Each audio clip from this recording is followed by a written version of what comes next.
All right, folks, buckle up, because today we're diving into some seriously mind-bending territory, ready to explore idealistic requalism. It's a fascinating trip, let me tell you. We're talking matrix-level reality questioning here.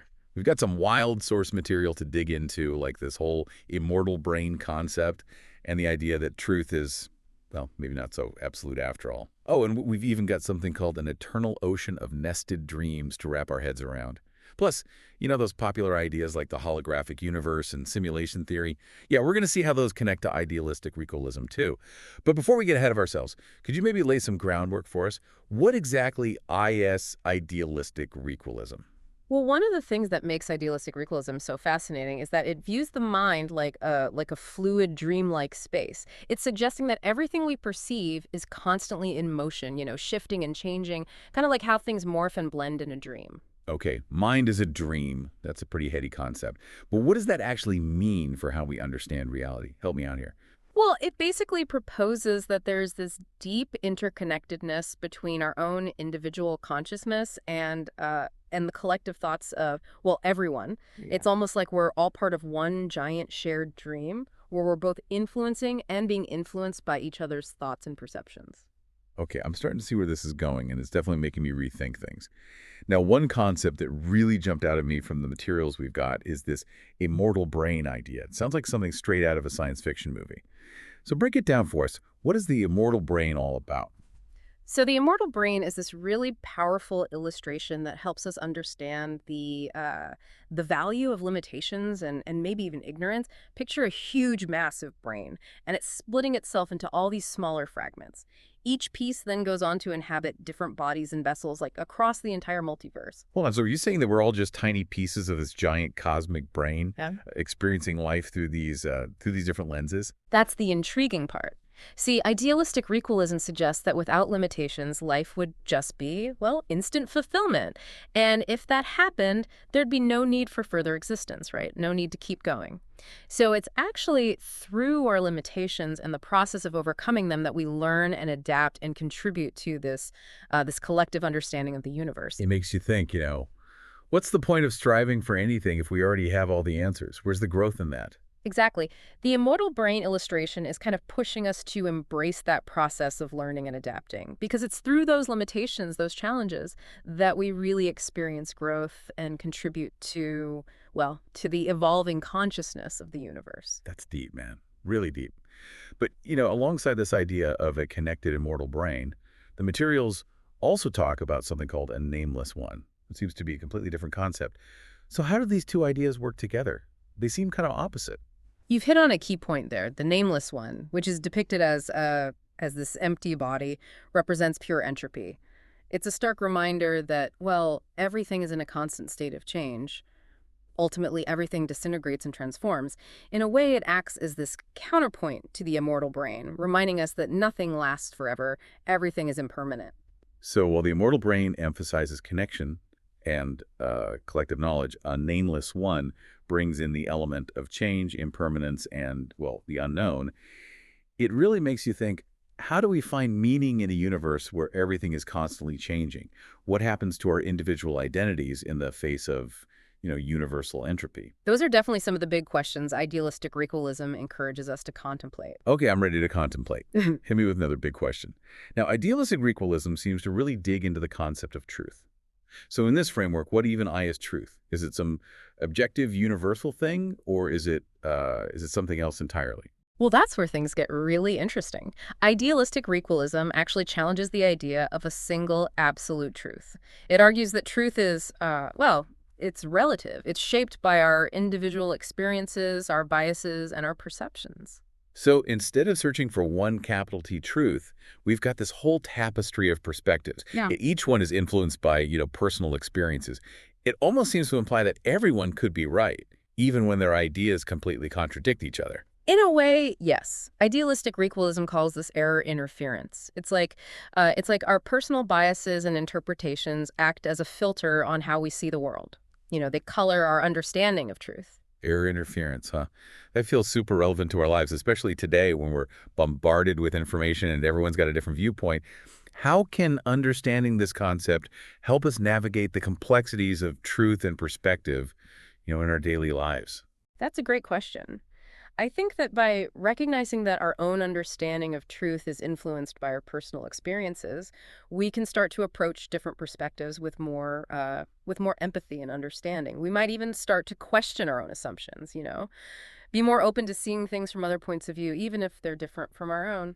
It sounds like idealistic ritualism is encouraging a shift from trying to prove who's right to actually understanding where someone else is coming from, even if you disagree with them. Would you say that's a fair assessment? Absolutely. It's about recognizing the limitations of our own perspectives and acknowledging that truth can be multifaceted and subjective.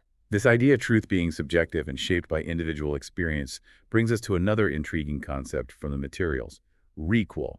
Mm. Can you explain what that means in the context of idealistic requalism? It almost sounds like a technical term. You could say that. Requal essentially represents a return to a state of equilibrium, kind of like a cosmic reset.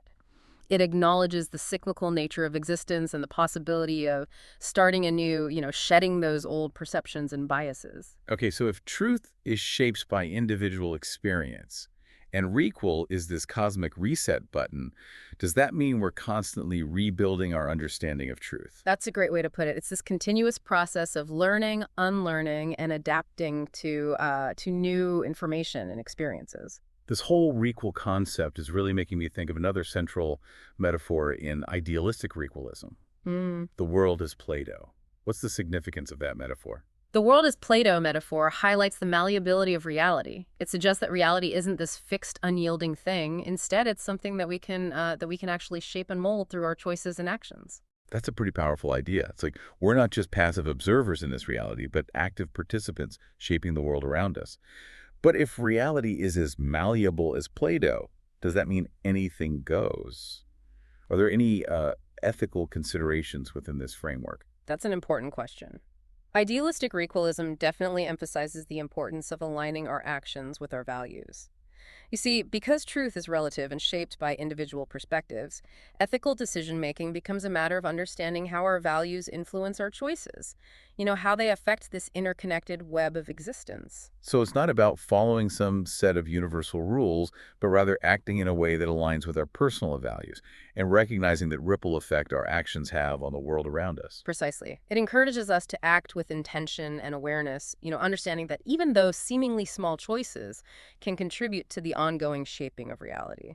This idea of interconnectedness, that we're all contributing to this shared reality, makes me think back to the immortal brain again. It seems like idealistic requalism challenges us to find a balance between our individual identities and our connection to a larger whole. So how does it reconcile those two ideas? They seem kind of opposite. That's a key aspect of idealistic requalism. It recognizes the importance of individual experiences and choices while also highlighting our interconnectedness. It suggests that we each have a unique role to play in this grand cosmic dance, even as we contribute to the collective evolution of consciousness. So it's less about losing ourselves in the collective and more about understanding our unique contribution to the whole. Mhm. It's almost like we're each a brushstroke in a massive, ever-evolving painting. That's a beautiful analogy. Idealistic requalism views individuality and interconnectedness not as opposites, but as complementary forces. Both are essential to the fabric of reality. This has been an incredibly thought-provoking start to our deep dive into idealistic requalism. We've already covered some mind-bending concepts and metaphors, from the immortal brain to the world is Play-Doh. But before we move on to the next part of our deep dive, can you give us a little insight into how idealistic requalism differs from its predecessor, the original requalism? It seems like they share some common ground. You're right. There are definitely some similarities. Both emphasize interconnectedness and transformation as core principles. But idealistic requalism takes it a step further by focusing on the mind as this dreamlike realm where perceptions are constantly shifting. So it's like requalism with an extra layer of mind-bending, reality-questioning philosophy, like diving deeper into the subjective experience of this interconnected universe. Exactly. While traditional requalism provides a framework for understanding the interconnectedness of the universe, idealistic requalism explores how that interconnectedness plays out within the individual mind. It sounds like a fascinating exploration of consciousness and perception. I'm eager to dive deeper into the unique aspects of idealistic requalism in the next part of our deep dive. I'm looking forward to it. We've only just scratched the surface.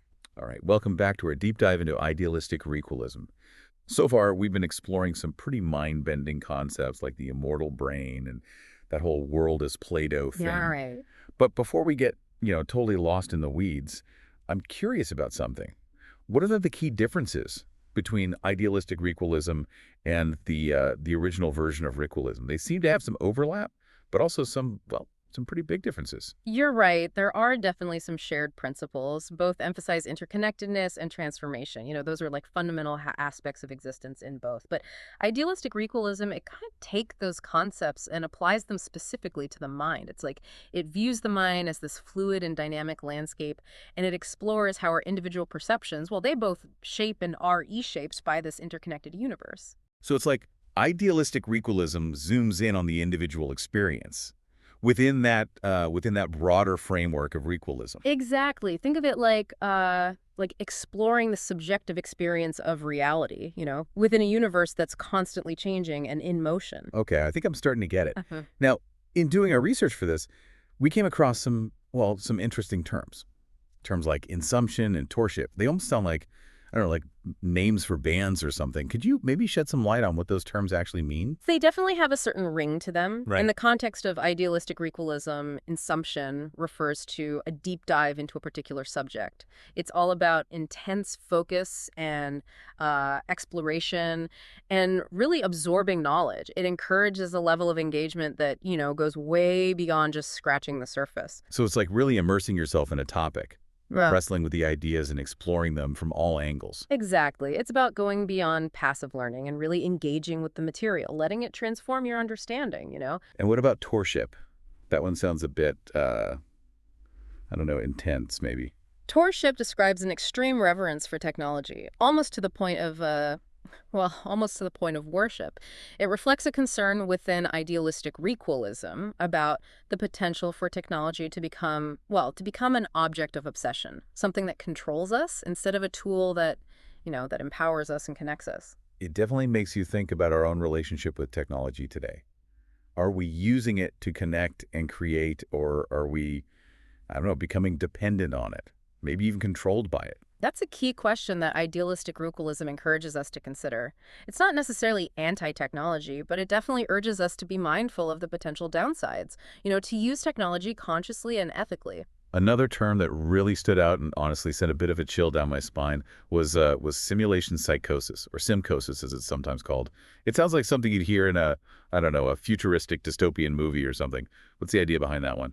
Well, Simchosis basically captures that fear of being trapped in a simulated reality, unable to distinguish what's real from what's not.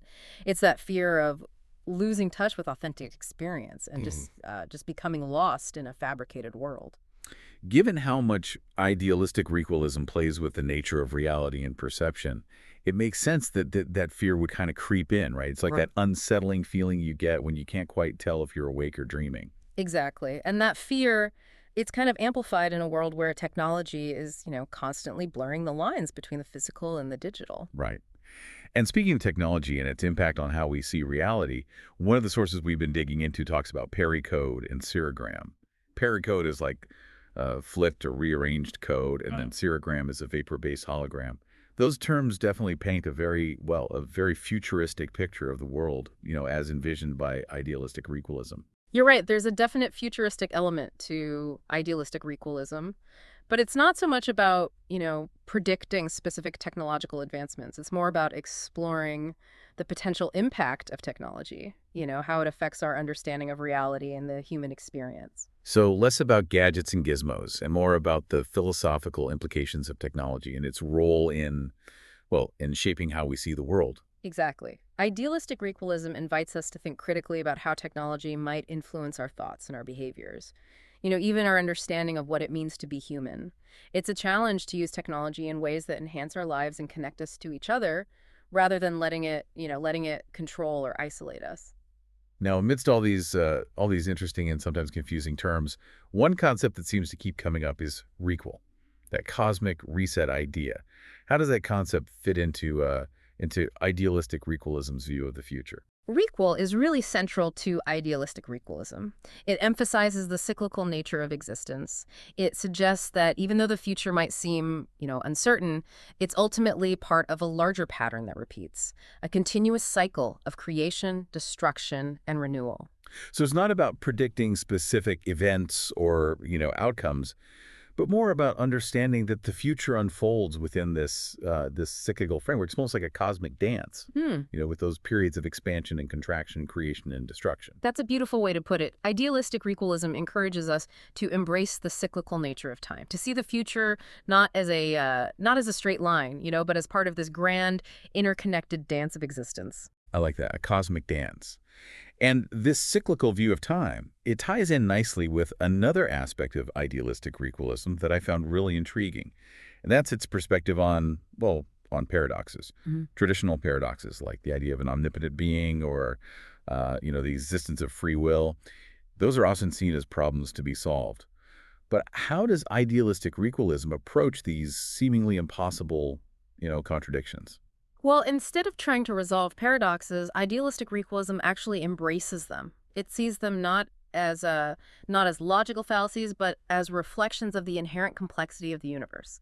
It suggests that the universe doesn't always conform to our neat and tidy categories of thought. So rather than trying to force paradoxes into a box, maybe we should just, sit with the discomfort they bring up and see what we can learn from them. Precisely. Paradoxes can be these powerful tools for expanding our understanding of reality. They challenge our assumptions and encourage us to think beyond just binary logic. That's a refreshing perspective. Yeah.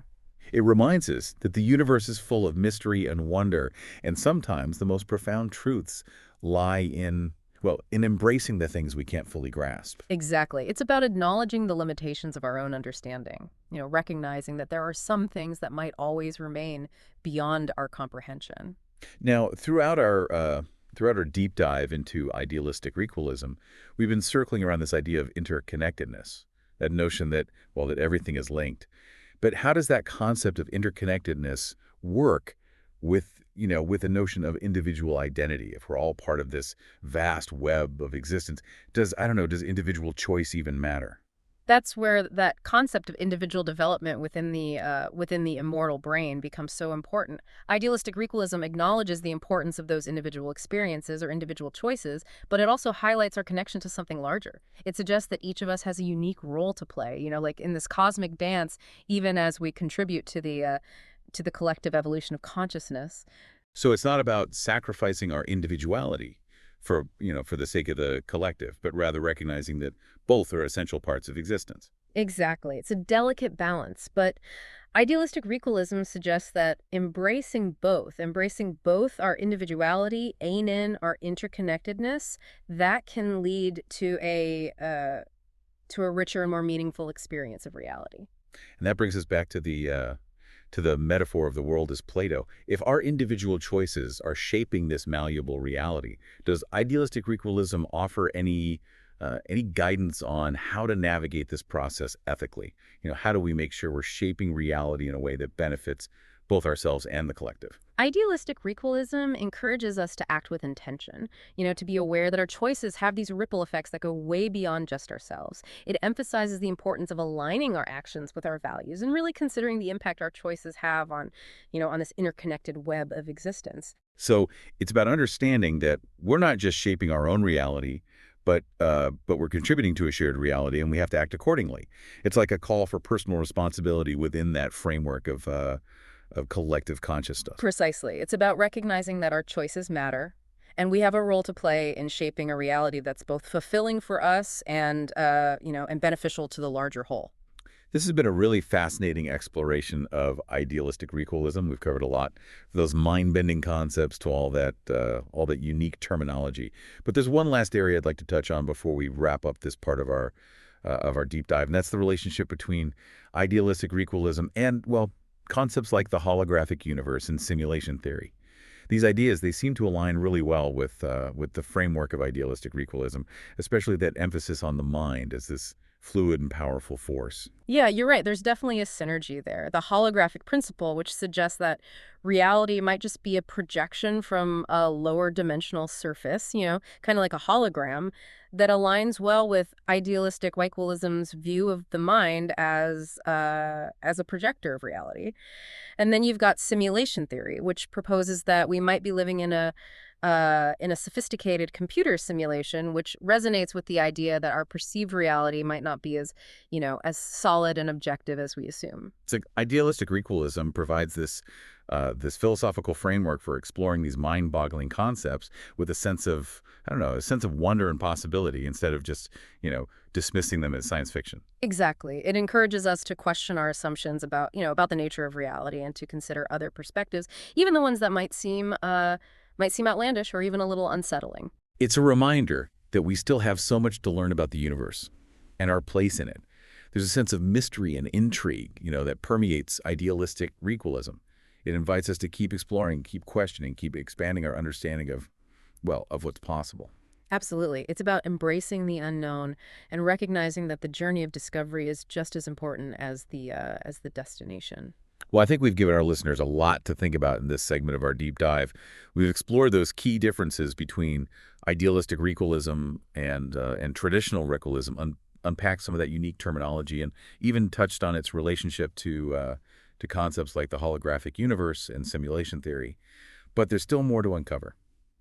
In our final segment, I'm really excited to dive into some of the vivid imagery and stories associated with this fascinating belief system. I'm looking forward to it. The visual and narrative elements of idealistic requalism are just as captivating and thought-provoking as the philosophical concepts.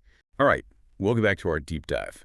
We're in the final stretch of our exploration into idealistic requalism, and for this last part, I want to shift gears a little. We've been unpacking a lot of philosophy and terminology. But now I want to talk about something that really captures the imagination, the imagery, the stories that bring this belief system to life. What are some of the most striking visuals or narratives that you think really capture the essence of idealistic requalism? One that always comes to mind is the eternal ocean of nested dreams. It's such a powerful metaphor for the interconnectedness of not just dreams, but, realities themselves. Imagine this boundless ocean, and within it, you've got all these countless bubbles. Each one represents a different dream or even a different reality. Okay, so it's not just that our own individual dreams are connected, but these dreams are also kind of intertwined with other realities. It's like a cosmic web of consciousness, all woven together through dreams. Exactly. And the eternal ocean metaphor really drives home the idea that there aren't any hard boundaries between these dreams or realities. They flow into each other, they influence each other, they're constantly shifting and evolving. It makes you wonder, what role do our own individual dreams play in all of this? Yeah. Are we somehow shaping these other realities through our own subconscious explorations? That's one of the big questions idealistic requalism asks us to consider. It suggests that we're not just passive dreamers. We're active participants in this vast interconnected network of consciousness. Yeah, earlier we talked about the immortal brain and a Nameless One illustrations. Can you remind us how those fit into the whole narrative of idealistic requalism? Sure. So the immortal brain, with its interconnected network of minds, symbolizes this collective knowledge and wisdom that goes beyond time and space. It reminds us that we're all part of something much bigger than ourselves, contributing to an evolving consciousness that spans across multiple realities. And then a nameless one represents the force of entropy, the inevitable dissolution and transformation of everything. It's like a counterbalance to the immortal brain, reminding us that even within this interconnected web, impermanence is, it's a fundamental part of existence. So it's like this cosmic dance between, creation and destruction, knowledge, and the unknown connection and impermanence. It makes you think about how we, as individuals, navigate that dance. Do we cling to knowledge and permanence? Or do we embrace the flow of change and the mystery of the unknown? Those are some of the really deep questions that idealistic requalism encourages us to grapple with. It doesn't give us easy answers. Instead, it invites us to really engage with this ongoing exploration of existence, to recognize the inherent tensions and paradoxes that shape our reality. Speaking of powerful imagery, there's one visual that really stuck with me. That striking image of a bubble-like eyeball taking the place of the sun, and it's thinking the word you. What do you think the message is behind that one? That image is all about perception and self-awareness. Within this interconnected universe, it challenges us to ask, who's really observing whom? Are we observing the universe, or is the universe observing us? Is there even really a separation between observer and observed in this interconnected web of existence? It almost feels like it's saying that consciousness itself is like woven into the very fabric of reality. That we're not just, passive bystanders, but active participants in shaping the universe through our very act of perceiving it. Exactly. And it connects back to that idea of the eternal ocean of nested dreams. If our minds are constantly shaping and reshaping reality through our thoughts and perceptions, then where's the line between what's real and what's a dream? It starts to get really blurry. Which brings us to one of the most mind-bending concepts we've talked about. This idea that there's no true beginning, only an eternal cycle of beginnings. I got to be honest, I'm still wrapping my head around that one. How can there be no starting point? Doesn't everything have to begin somewhere?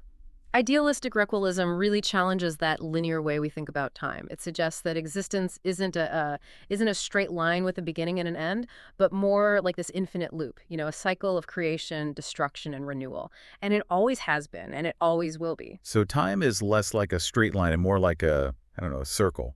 Yeah. Or maybe even a spiral, a constant process of becoming, no fixed starting point, no final destination. Exactly. And that cyclical view of time, it reframes how we understand the universe. It's not about looking for that single origin point. It's about embracing the idea that existence is this ongoing process of transformation and renewal. This whole deep dive into idealistic requalism has been quite a ride. We've explored some seriously mind-bending concepts, from interconnected consciousness to the malleability of reality. As we wrap things up here, what's one final thought or question you'd like to leave our listeners with? If the mind is a dream, like idealistic requalism suggests, what happens when we wake up? What's beyond the boundaries of our perceived reality? I encourage our listeners to really think about that, to keep exploring the vast landscape of consciousness. The journey doesn't end here. In fact, you could say it's just beginning. That's a perfect note to end on. A huge thanks to our expert for walking us through this incredible deep dive into idealistic requalism. And to our listeners, keep questioning, keep exploring, and keep diving deep into the mysteries of the universe. Until next time.